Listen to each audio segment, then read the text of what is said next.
I want to introduce the Garbanzos. There's 3 of them.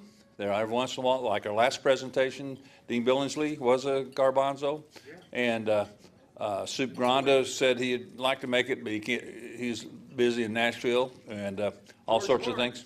George Horn. Tupelo wants a copy of her video, and all sorts of things. So at this time, and we're passing around information on some of their old posters and stuff. So please welcome the Garbanzos.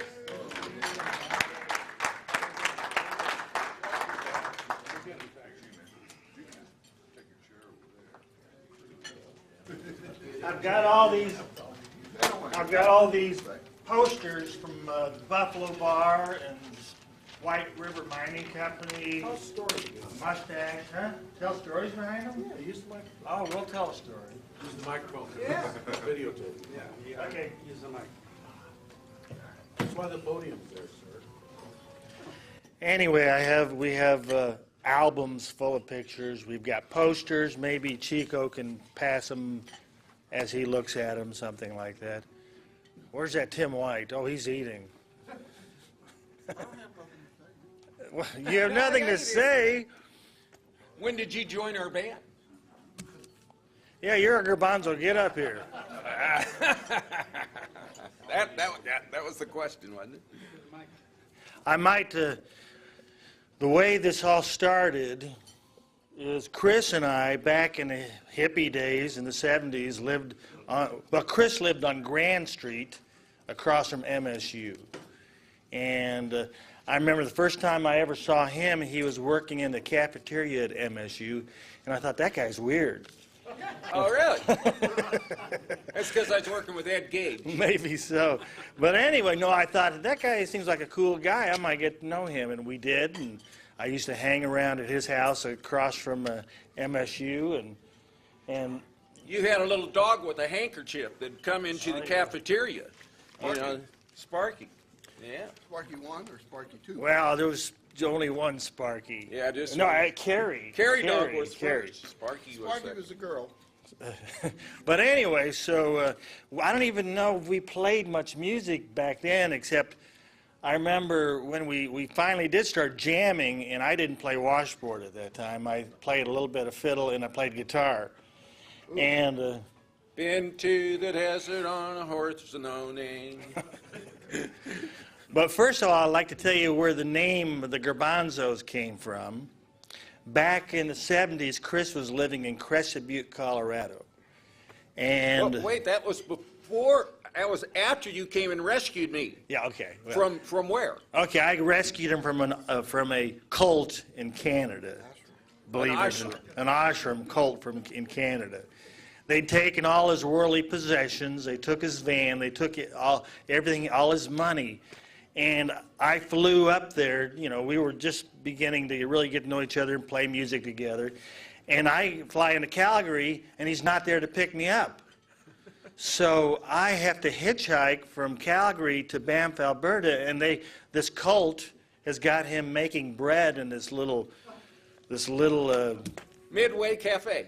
Midway Cafe, Right. and they would not let him get away to come get me, so I had to hitchhike to visit him.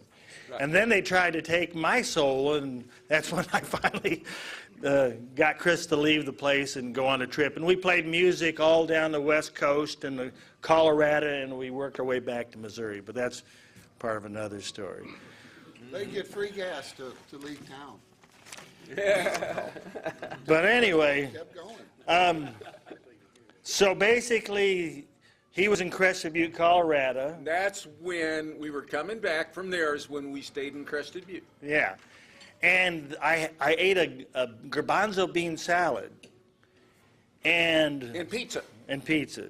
And my stomach bothered me so bad after We that. slept together What are you talking about? in a van. In a van. We were sleeping in the same van, you see. Okay, in the same You way. know, that's where we stayed. Anyway, I had such a bad experience with garbanzo beans, I never forgot the garbanzo, and when we formed our group, I figured that'd be a good name for the band. Well, the original name was the Garbanzo Bean Pepperoni Pizza Band. the Garbanzo Bean Pepperoni Pizza Band, and it was just too long. You know? Right. By the time we told them your name, they said, "Well, that's okay. We'll maybe come back next time." You know? This is all pre-Tim White, so he's coming up here in a second. Yeah. But anyway, I'm going to pass around some of these old posters. Here's one from Lindbergh's, and it's 1988. Here's one from Pleasant Valley, Missouri. River Rock, White River Mining Company, Murphy's, Buffalo Bar, 1981. 1981. Let's see, here's, Oh, the Garbanzos. When John took a little vacation from the band, I wasn't around for a while. then there was Mark Allred, Danny Hall. And that's where I first played with. That's when Tim first came in. Here's one from That's got a lot Munchies. better. I'm sure you all remember Munchies. And then here is a poster from when we played in Japan. So I'm going to I'm going to pass these around, and you can just pass them on down and then to the next table. Well, way back in the 90s, there's, sister cities. I'm sure you're familiar with, what was it? 2000. Was it 2000? 2005 was the first year we went. Okay, anyway, in 2005, feels like the 90s, Somewhere around the 90s. we put in to go to Japan, and they chose us. So we had a bunch of fundraisers. Well, here, you tell them. I'll give this to them. Well, as near as I recall, our first tour of Japan, there were 7, but that was Soup and Mark. We had 2 drummers. Yeah, Mark and Ron Graham. Ronnie Ron Grimp, yeah, and then John and Tim and I, and then 2 gals, the Garbanzo groupies. Yeah, they were Mazzolas, Pokey and Sarah. And so, as a group, we made a pretty good impression on Japan. We always seemed to be thinking that, well, maybe we could even go over to the other people's house and stay over there once in a while. And they said, no, you have your own family you stay with. So we kind of got to know the Japanese people real well. And another Garbanzo came via Thailand and joined up with us, Tim Goodrich, Tupelo. And he joined up with us, and he didn't really play the music with us, but he walked the walk, and he could sure talk. And What was he doing in Thailand? well, He's a traveler. he was having fun. Yeah, he just had. He was just having fun and spending probably a bunch of money, and he doesn't have to work now. He's retired, kind of. And his wife, Vita, is a really wonderful lady that had a lot of Apple stock and was big at Apple, and so that made it easier for Tupelo to hang out and go places. But we did go to the World's Fair in Japan while we were there, and went on the tallest Building in Japan. We went on tallest building at the World's Fair. We went on the tallest. Merry-go-round. No, it was the Ferris wheel. Ferris wheel. There we go. One of those. And it was so tall, that the thing would not have to stop to let people on and off because it goes so slow that you could just get off, or other people could get on, and it wouldn't ever stop. And that's when we found out Soup was afraid of heights. He couldn't look down. And I had to tell my wife, that, yeah, I did drop my pants at the very tallest part of the Ferris wheel and mooned John and Tim, who were in the car behind us, because they were the only people that could see at that point. You're at the tallest point, and the only people that can see is the ones behind you. And so that did happen. Well, I saw it on YouTube last year. Well, they won't recognize that little bony, hairy thing, just could have been a baboon, We were in a couple of parades. It was a lot of fun, parading, holding a little temple as we go and practicing our steps. The shrines, yeah. Yeah, it was cool. And then our power went out when we were playing on stage on the second song. The power went out. It was a big, big thing. Big stage, big sound. Power went out. So we grabbed our other instruments, our acoustic, and we went out and did our little thing that you're used to seeing. Except Ronnie Grimp, the drummer, he grabbed John's fiddle, right? You're right, he did. And Ron was out there doing this. Although he didn't know how to play it. We were laughing our butts off because we all knew he couldn't play anything. But I want to revert back to Chris and my first gig that we ever got. Do you remember the Safari Room on Battlefield? Well, we went in and we approached him about us playing. He says, yeah, well, you can play 3 days. So It was smoky and dark. Chris brings in his piano. He had an upright stand-up, piano. upright piano. And back then I played guitar. So I had a guitar, he had a piano, and we started playing. And he'd hired us for 3 days. And about halfway through, he said, well, this ain't working out. There was about 8 people that had come and gone. Right. So he said, here, but I like you guys. I'm going to pay you for the 3 days, and you can just leave. Out the back door. Out the back door. Yeah, and when John and I were coming back from Canada, he still was playing the guitar then and working with the fiddle, but I was playing the sitar. That was the instrument that eventually met its demise one time at my house on Walnut Street. I always kept it hanging up from the ceiling because that's the best way to keep them. And then for the longest time I wasn't interested in it, and then I was interested in it and I didn't see it. And I thought, where is it? Well, it was hanging where there was this couch kind of in front of it, and I looked down behind the couch, and it was down there on the floor in lots of pieces, and I thought, crap. That was what that noise was. I remember the night one time I heard this big noise, you know. I might tell you real quick what got me to play the washboard. You know, back in the days, I played a little guitar and a little bit of fiddle. But does anyone remember Dale Hopkins? He was with Itchy Whiskers. He played with George Jones for a while. He was a great fiddle player. Incredible. Incredible fiddle player. And he told me, he says, John, if you learn to play the washboard, you can join my band. So I learned to play the washboard. He never hired me to join his band. But so I basically end up just playing with the Garbanzos. I think I've seen about 8 different washboards that John has put together over the time that I've known him, and it always becomes kind of an eclectic piece of art. You know, he don't know quite, you know, what to put on it or not to put on it.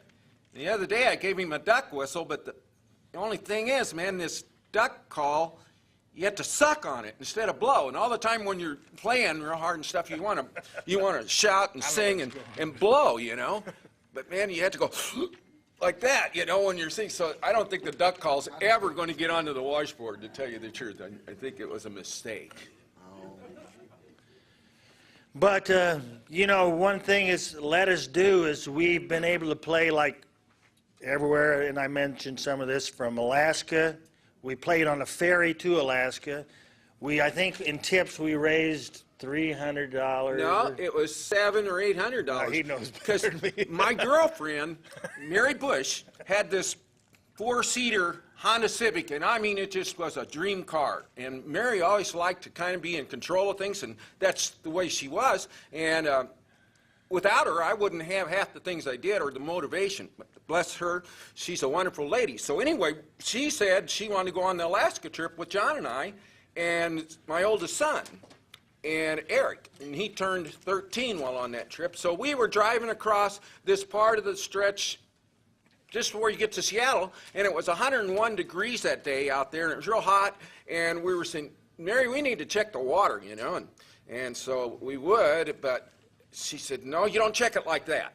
And so we didn't check it the way we were thinking, and somehow we burned up the engine.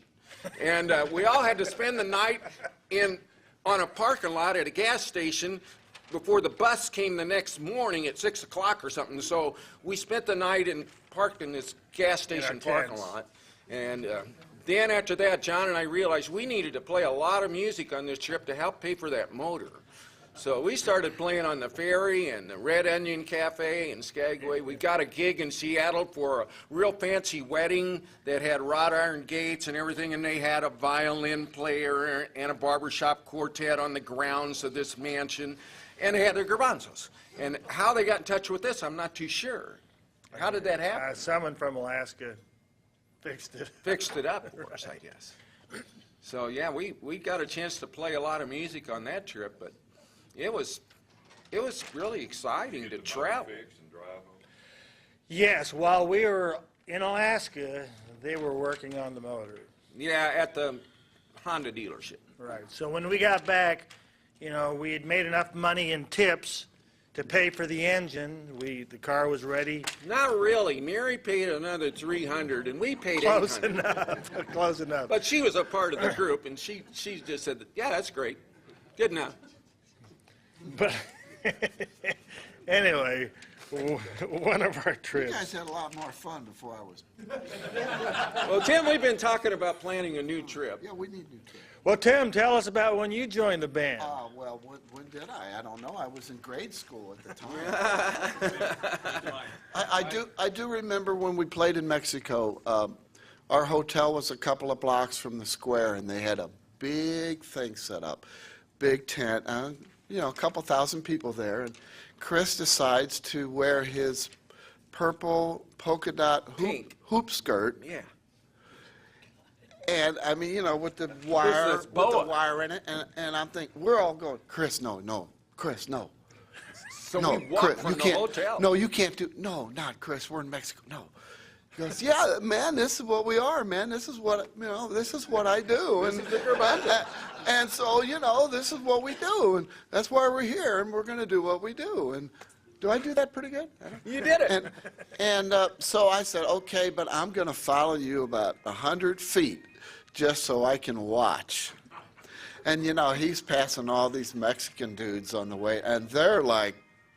And bicycles are going off the road and stuff, man. And I'm just trailing, just giggling, these guys don't have any idea what's coming up, But we played great. We had 2 gigs, one each day, and then they asked us to Do the additional. third one. The master of ceremonies, Soup called him Juan Humperdinck. Wasn't that? Yeah, Juan Humperdinck. Juan Humperdinck asked us to play another set, so it was great. And he kept gave us our passing tequila to us. big bottles of tequila. Yeah, while we were playing. And you just take a swig, and another one was coming your way, and so I'm going. Yeah, and a mariachi band, which they were consisted of great. about 16 different beautiful ladies. Oh, they had us Came come up, up on the stage, and they had us get in front of the band and play too with them. I think there's pictures of that somewhere in one of these books. In one of those books, yeah. And so the 4 of us were up there in front of the lovely band behind us, and I just had the feeling this must be what felt like to be in the Marx Brothers. Because we were just doing, and they're back there doing He's got a question. their little routines. I don't know. I'm trying to think. I think now. I might have had my pajamas on that day. Yeah, you had some pretty cool red pajamas. print pajamas, right. I remember Soup was hanging from the rafters. stage rafter thing out in front, and he was Right. swinging on it at one point. In a moo-moo. Yeah, he was wearing a moo-moo. Chris was is already doing moving. splits with the accordion. Yeah. Soup grabs this thing and he's just swinging, and the crowd's clapping. And And I'm thinking it's going to break. it's aluminum frame little thing. I'm going, oh. So yeah, But anyway, it was fun. so over the years, I mean, we keep doing this, and we'll keep doing it until we can't do it anymore. Till you run us out Good of Morning town. America. Oh yeah, we were on Good Morning America one time.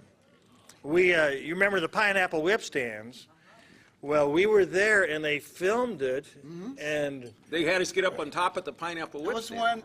when they had the show after when they cut back to the network. Someone from somewhere in the country would do something. They say, "Good Morning America," So we did that. so we're sitting on top of the pineapple whip skirts. stand, Grass skirts. and we say, Chris says, "We're the Garbanzos.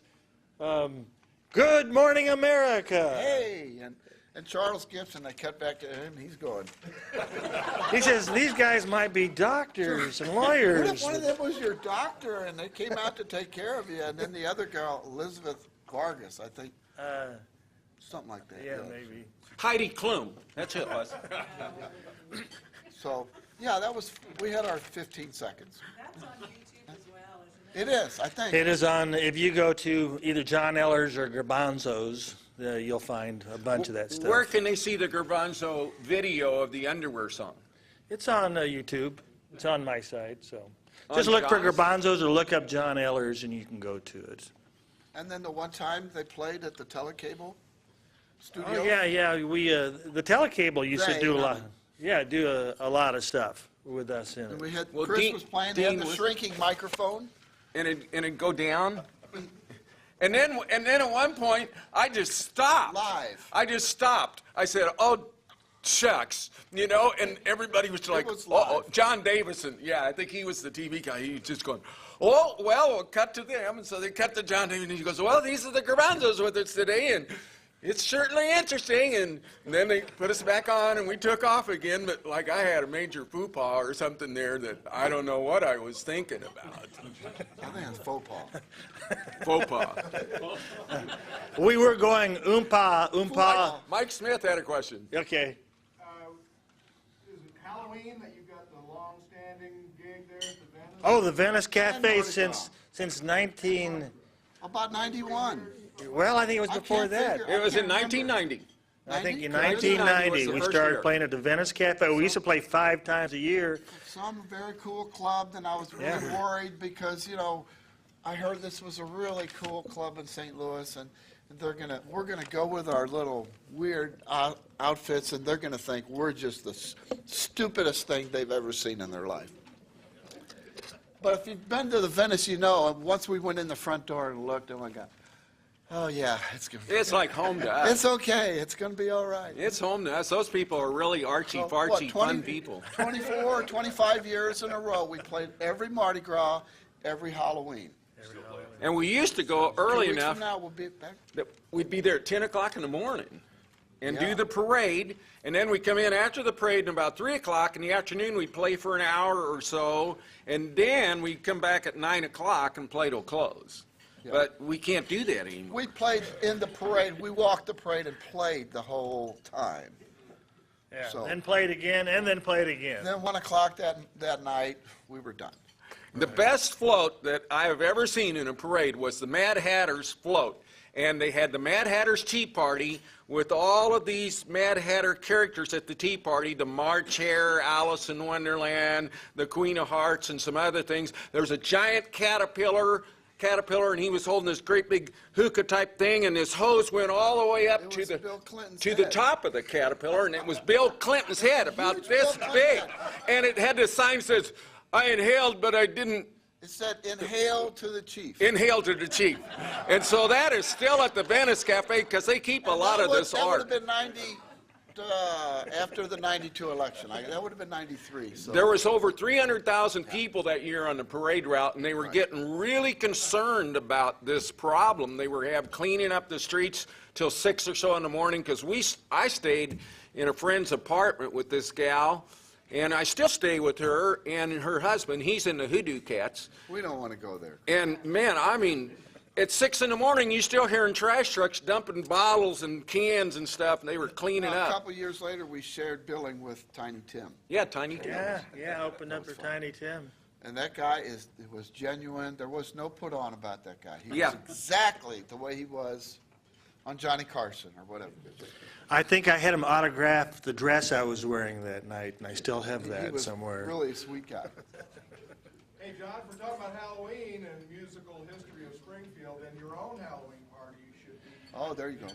Yeah. Oh yeah, I used to have an annual Halloween party. I think 70 something. Through the 70s. yes, through the 70s into like 1983, I think, something like that. And it would draw like 1,000 people every time. I don't know. Some of you may have been there. You were there. One way or Now, another. that buff lamb must have been on your mailing list. Actually, I had a How couple. you got on that mailing list? Actually, I had a couple of run-ins with him, but he liked me, and so he was always. In fact, I sold him a sewing machine. He came to my house Yeah, because that's true. this is a completely different story. But I'd bought a slot machine from this guy, and it turned out to be stolen out of Kansas City, and I didn't know that. But anyway, Buff Lamb came and got it, and then he got to liking me. So.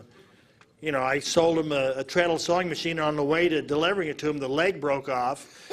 So when I got to his house, I just kind of stuck it on the porch and put the leg on it and just snuck away. Never heard a thing. Yeah, at one of John's Halloween parties, well, the very first one, it was in Springfield, and Peter Roper's house and John, and I had just moved back from Colorado from Crested Butte. And so I come into town, and I'm totally broke, and the phone at the bus station then cost a nickel, so I spent my last nickel and called John at 6 in the morning. He said, okay, it's February, but I can set up my Army mess tent, and you can live in the backyard. So I moved in with John in the backyard, but Peter Roper had two little puppies in the backyard, and my tent and those puppies just, I'd come home every day, man, all my clothes would be all over the lawn and everything, man. It wasn't long before I looked for another place. And John and I moved out to KK. Yeah. Yeah, we moved out to KK in '73. And at one of the Halloween parties, it rained and rained and rained, and everybody was parking in the back pasture, and these cars would get stuck in the mud.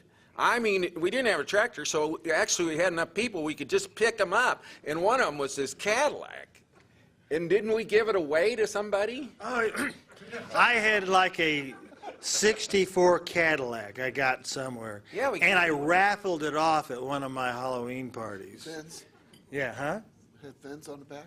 Oh, yeah, it had big fins. It was a great thing. I wish I hadn't done it. What was your best costume, John? I'm not telling. You worked on it a I'm long not time telling. in the I'm not garage. telling. And it was made with paper mache and chicken wire, and it was kind of about this Don't tall, even and it had a go kind of there, a Chris. dome shape, and then it came down here, and it had two big round hairy things. And he put it on, and he had a garden hose that would come out over up there, and he'd squirt water out of it. You can edit, can't you? Water or milk? And the worst thing was, it was hanging in my garage, and a few days before their Halloween party, my grandparents show up. Yeah.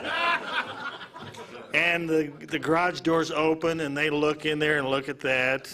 Don't say a word, just keep on Little going. Johnny's changed. Anyway, So that's our story. that's our story. Now, do you have any more questions before we get out of here? Well, no. What's the most money you ever got? Ooh, not too much. We got paid? That one time they paid us to leave town, that was pretty good money. I don't know, it seems like we were paid $1,000 one time or something. Maybe. Yeah, that might have been the most we've ever been paid as a Question back there? Could you sing a little piece of the underwear song? Yeah, okay. All the women in this town think that I am just a clown. I'm no clown, it's just that I'm obscene. That's right. I've been looking everywhere, under here and under there. Are you wearing underwear, Nadine? I can see your underwear, you don't care, I don't care. I can see your underwear, you don't care, I don't care. I can see your underwear, you don't care, I don't care. Underwear, underwear, underwear, underwear, underwear.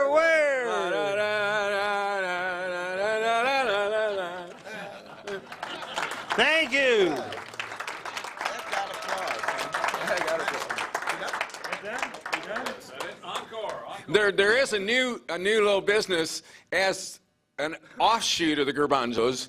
I've always been wanting to dress up, so I've got hundreds of costumes, and I think I've always been wanting to dress up since I was in grade school. I always remember being in plays and acting, and when I was really little, my mom and dad went in the woods one time and collected all these leaves, and they put them together on this outfit, and they made me wear it to community club, you know, and I thought, that's cool, you know, and so anyway, I got into dressing up, and now I'm starting this little business where it's birthday grams, and on my website, it will show all the costumes that people could choose for me to wear when I do the little gram for them, whether it's a wedding or anniversary or whatever. And so I've been thinking, if we're going to be doing this filming, then we need to get John and Tim involved in a kind of production, and we're also going to do Garbanzo grams, where like on Saturday Night Live, you have a little table with a couple of announcers and they're giving the news, you know, and funny cut-ups. Well, we're going to do Garbanzo grams that way, but we'll be announcing current events, parties or events and things that people need to come to. So be looking for that. That comes up on the web in April, and it'll be called Lilyland Birthdaygrams. All right. Lilyland Birthdaygrams. Thank you. Thanks.